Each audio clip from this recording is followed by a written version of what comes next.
नमस्कार दोस्तों।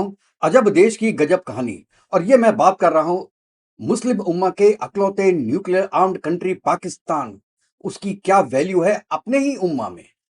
अभी सऊदी अरेबिया और यूएई ने वीजा देना बंद कर दिया है पाकिस्तानियों को जो कि ग्रीन कार्ड होल्डर्स हैं, जिनके पास ग्रीन पासपोर्ट्स हैं। देखिए वहां पे एक्चुअली दो तरीके के पासपोर्ट होते हैं। एक ब्लू पासपोर्ट होता है जो कि डिप्लोमेटिक पासपोर्ट कहलाता है, और दूसरा ब्लू पासपोर्ट होता है जो जनरल पब्लिक के लिए है।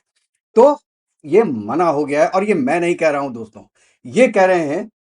एक तो मैं आपको वीडियो दिखाऊंगा, उमर चीमा जो पाक के जर्नलिस्ट हैं उनकी आवाज में, और उनका वीडियो मैं आपको दिखाऊंगा। लेकिन उसके पहले मैं आपको बताता हूं कि पाकिस्तान के जो एडिशनल इंटीरियर सेक्रेटरी हैं सलमान चौधरी, उन्होंने सेनेट में बोला है, जो कि आपकी functional committee on human rights है। उन्होंने ये बोला है कि सऊदी अरेबिया और यूएई ने लगभग बंद कर दिया है पाकिस्तानी पासपोर्ट। और उसका रीजन क्या दिया है? रीजन ये दिया है कि अब पाकिस्तानी जो वुमेन है वो वहां पे जाके प्रोस्टिट्यूशन का काम करती हैं। दोस्तों ये कहना अच्छा नहीं लगता है, लेकिन जो उन्होंने बोला मैं वो बात बता रहा हूं। आदमी बैक करते हैं स्ट्रीट्स पे, और नमाज करने के लिए बहुत ज्यादा टाइम लेते हैं, नहाते नहीं हैं, ड्रग्स बेचते हैं, और कई रीजंस उन्होंने दिया, और जो भी यूएई और इंडिया के टाइज को बिगाड़ने का काम करते हैं, ये मैं आपको वीडियो में आपको दिखाऊंगा। लेकिन दोस्तों एक चीज और है जो कि यूएई के ऑफिशियल्स ने पाकिस्तान के ऑफिशियल्स को बोली है कि देखिए, आउटपुट एक पाकिस्तानी इंजीनियर का या पाकिस्तानी लेबर का आउटपुट इंडियन लेबर से हाफ रहता है, सैलरी उनसे ज्यादा लेते हैं। तो एक तो ये बहुत बड़ी प्रॉब्लम है कि हमारे यहां वो करेंगे क्या। और सबसे बड़ी बात, सबसे बड़ी बात कि आपके लोग किसी और नाम पे आते हैं, जैसे मैसन के नाम पे आ गए, और उनको काम कुछ पता नहीं है। वहां पे यूएई आने के लिए आप कुछ भी लिखवा के आ जाते हैं, लेकिन अल्टीमेटली क्या होता है कि आपको वो इसके लिए नहीं है।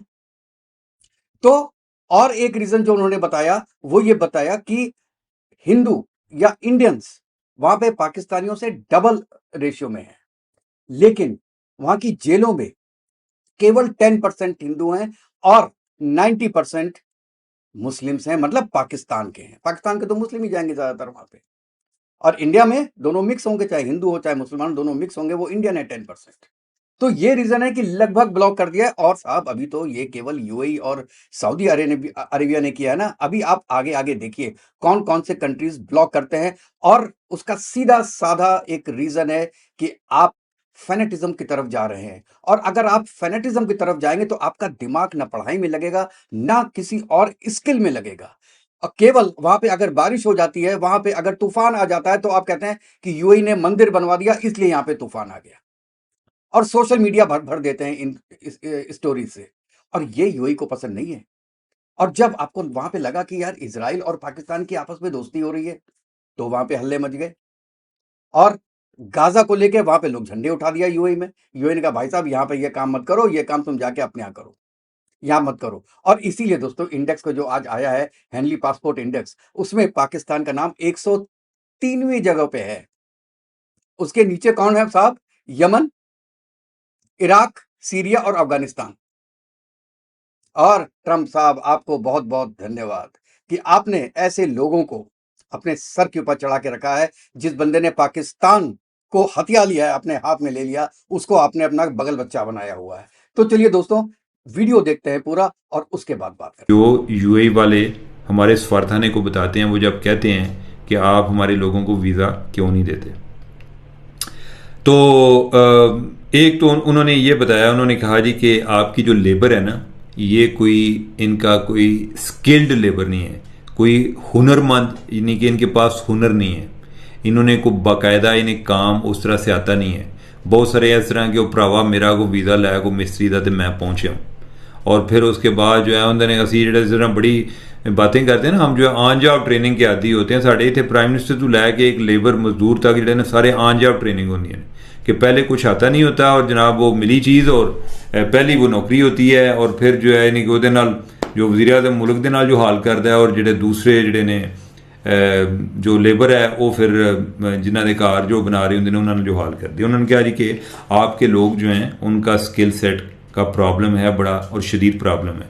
दूसरा लैंग्वेज का प्रॉब्लम है, इन्हें इंग्लिश नहीं आती। इधर बहुत सारे लोग जो हैं वो जो और नेशनैलिटीज़ हैं वो इंग्लिश बोलते हैं, इनको लिहाजा इधर वो एक रिक्वायरमेंट में ये पीछे जा पड़ते हैं। इनकी निस्बत जो इंडियन है वो कदरे बेहतर हैं। इंडिया में जो एक राब्ता ज़ुबान भी होती है वो काफ़ी लोग जो हैं उनको अंग्रेज़ी को थोड़ी बहुत आ ही रही होती है। तो उन्होंने कहा कि एक तो ये मसला है कि आपकी लेबर की उस तरह से डिमांड नहीं है। दूसरा उन्होंने बताया उन्होंने क्या कि जनाब तुसी जेडे तुहाडे लोग ने पाकिस्तानी माशाल्लाह ये हिंदुस्तान के जो लोग हैं उनकी एक आप समझें कि निस्फ है कि उनका 50% है जो यूए में है कि अगर उनके साथ हिंदुस्तान के साथ कंपैरिजन किया जाए तो अगर पाकिस्तानी 5 हैं तो हिंदुस्तानी 10 हैं। लेकिन उन्होंने कहा कि जेल में ये उल्ट है कि जेल में जो पाकिस्तानी है वो उनसे दुगने हैं, पाकिस्तानी जो हैं वो उधर दुगने हैं उन जेलों में। फिर उन्होंने कहा जी कि ड्रग्स आपके लोग आते हैं इनके ज़रिए नशा भी इधर आता है, ठीक है, लिहाजा ये एक और डिस्क्वालिफिकेशन है। आगे जो उन्होंने पॉइंट बताया उन्होंने कहा कि इंतहाई झगड़ालू किस्म के एवं गल तो लड़ पैणगे। और फिर आपके जो महबूब लीडर है उसका भी बताऊं, इसका उन्होंने जिक्र किया है। उन्होंने कहा है कि इमरान खान का जब 9 मई वाला वाक़या हुआ तो उसके बाद इत्थे भी कई लोगों ने चुल आई और उन्होंने इधर को मुजाहरे करने शुरू कर दिए, ठीक है। इस चीज़ का उन्होंने बड़ा नोटिस लिया है। उन्होंने कहा कि तुसा इनू की खालाई का बड़ा समझे है यूए को, ठीक है, ये पाकिस्तान नहीं है। अगर आपने को मुजाहरे करने हैं पाकिस्तान जाके करो, इधर हमारे पास मुजाहरे ना करें।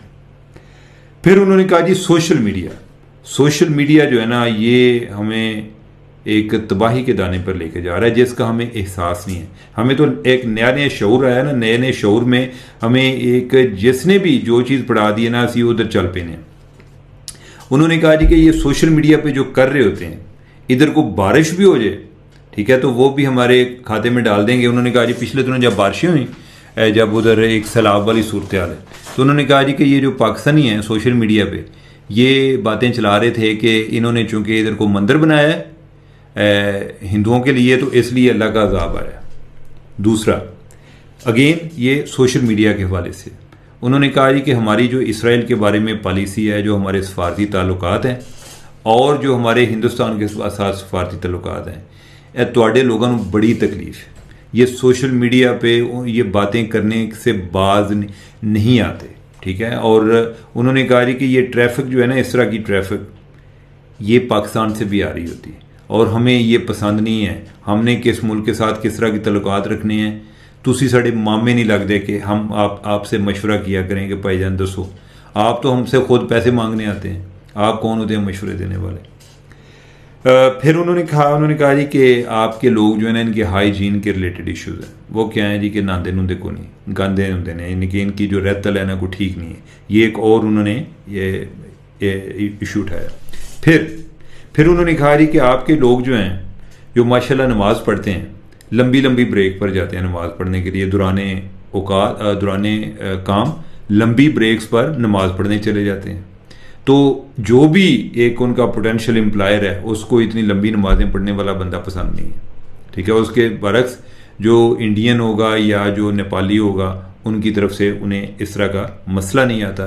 तो लिहाजा ये एक और आपके लोगों की डिस्क्वालिफिकेशन है, या जो हमें प्रॉब्लम होता है, हमने जो लेबर की प्रोफाइलिंग की है जिस बुनियाद पे आपके नंबर कम होते हैं उसमें एक ये भी शामिल है। ऊपर वाली चीज़ें मैंने आपको बता दी हैं। बकारियों का तो आपको पता है कि बकारी कितने पाकिस्तान से गए हैं और ऐसा भी हुआ है कि बार उधर से डिपोर्ट होकर आए हैं, इधर से फिर चले जाते हैं। तो मैं उनको पूछ रहा था, मैंने कहा कोई बकारियों की लिस्ट वगैरह आपने तैयार की? उन्होंने कहा जी कि हमने FIA को लिख के मर गए हैं, इनको बार दिखाया कि यार शक्लों ही जड़े ने बकारी लगते हैं, इन्होंने कोई चेक तो कर लिया करो, ठीक है। तो उन्होंने कहा कि इसके बावजूद बंदे इधर पहुँचते हैं और इस वजह से हमें इंतहाई शर्मिंदगी का सामना करना पड़ता है। वो कहते हैं जी कि इतने बकारी जो है ना वो पाकिस्तान से आ गए। अब शर्मिंदगी का हमें इसलिए भी सामना करना पड़ता है कि हम रियासत लेवल पर भी बकारी हैं और जो एक ज़ाती हैसियत में भी जो बकारी हैं वो काफ़ी तादाद में पाए जाते हैं। और इसके एंड पे जो उन्होंने बात की है, उन्होंने कहा जी कि बहुत सारी जो प्रोस्टिट्यूट्स हैं वो भी पाकिस्तान से आती हैं, ठीक है, कि जो तवाइफ़ा हैं वो बहुत सारी जो जिस्म फरोश ख़वातीन हैं वो भी पाकिस्तान से ये वीज़े लेकर आती हैं। तो दोस्तों आपने देखा, ये बहुत फेमस पत्रकार हैं उमर चीमा पाकिस्तान के, वो खुद बोल रहे हैं। तो मैं कह रहा हूं कि मैंने अपनी तरफ से नहीं कह रहा, ये कह रहे हैं इंटीरियर मिनिस्टर पाकिस्तान के, ठीक है ना, interior secretary, sorry interior minister नहीं, इंटीरियर सेक्रेटरी बोल रहे हैं, और ये उमर चीमा साहब बोल रहे हैं। अब क्या किसी और सबूत की जरूरत है पाकिस्तानियों आपको? कितनी जिल्लत करवाओगे अपनी, कितनी जिल्लत करवाओगे, और वो केवल एक चीज पे, केवल एक चीज पे, हिंदू दुश्मनी पे। जिस दिन आपके दिमाग से हिंदू दुश्मनी चली जाएगी, उस दिन सब ठीक हो जाएगा। आप पढ़ाई लिखाई करने लगोगे, अपना दिमाग आपका पढ़ाई लिखाई में जाएगा, कुछ पॉजिटिव काम करने में जाएगा, तो सब सुधर जाएगा। केवल एक चीज छोड़ दो बस, हिंदू दुश्मनी। इसीलिए कहते हैं ना, हिंदुस्तान में हिंदू कि किसी से दुश्मनी नहीं है। आप कहते हो कि आप मुस्लिम्स के अगेंस्ट है, मुस्लिम्स के अगेंस्ट में, वैसे ये टॉपिक नहीं है, लेकिन अगर ऐसा ही है तो अफगानिस्तान के लोग क्यों प्यार करते हैं हिंदुस्तान को, यूएई के लोग क्यों प्यार करते हैं हिंदुस्तान को, सऊदी अरेबिया के लोग क्यों प्यार करते हैं हिंदुस्तान को, इंडोनेशिया के लोग क्यों प्यार करते हैं, बाकी जितनी मुस्लिम कंट्री हैं, एक पाकिस्तान को छोड़ दो और आजकल एक बांग्लादेश को छोड़ दो, जहां पे फेनेटिज्म एक हद क्रॉस कर गई है, लिमिट क्रॉस कर गई है, उनको छोड़ के ऐसी कौन सी कंट्री है जो हिंदुओं को पसंद नहीं करते हैं? मैं स्पेसिफिकली हिंदू बोल रहा हूं, यहां पे इंडियन नहीं बोल रहा हूं। तो ये कहना कि आपकी दुश्मनी केवल हिंदुओं से है, ये बिल्कुल गलत है। सुधर जाओ तो अभी भी सुधर जाओ, नहीं तो भाई साहब ट्रंप का भी ऐसा ना, माथा एक बार हिल गया ना उसका, तो भाई साहब आप कहीं के नहीं रहोगे। अभी तो आप उनके बगल बच्चा बन के बैठे हो, कल को वो भी हाथ से निकल जाएगा। चलिए दोस्तों, तो आप बताइएगा आपको वीडियो कैसा लगा और इसमें आपकी क्या राय है, आप अपनी राय जरूर बताइएगा। तो दोस्तों कल मिलते हैं एक नेक्स्ट वीडियो में, तब तक के लिए दोस्तों जय हिंद, जय भारत, वंदे मातरम। खुश रहिएगा, स्वस्थ रहिएगा।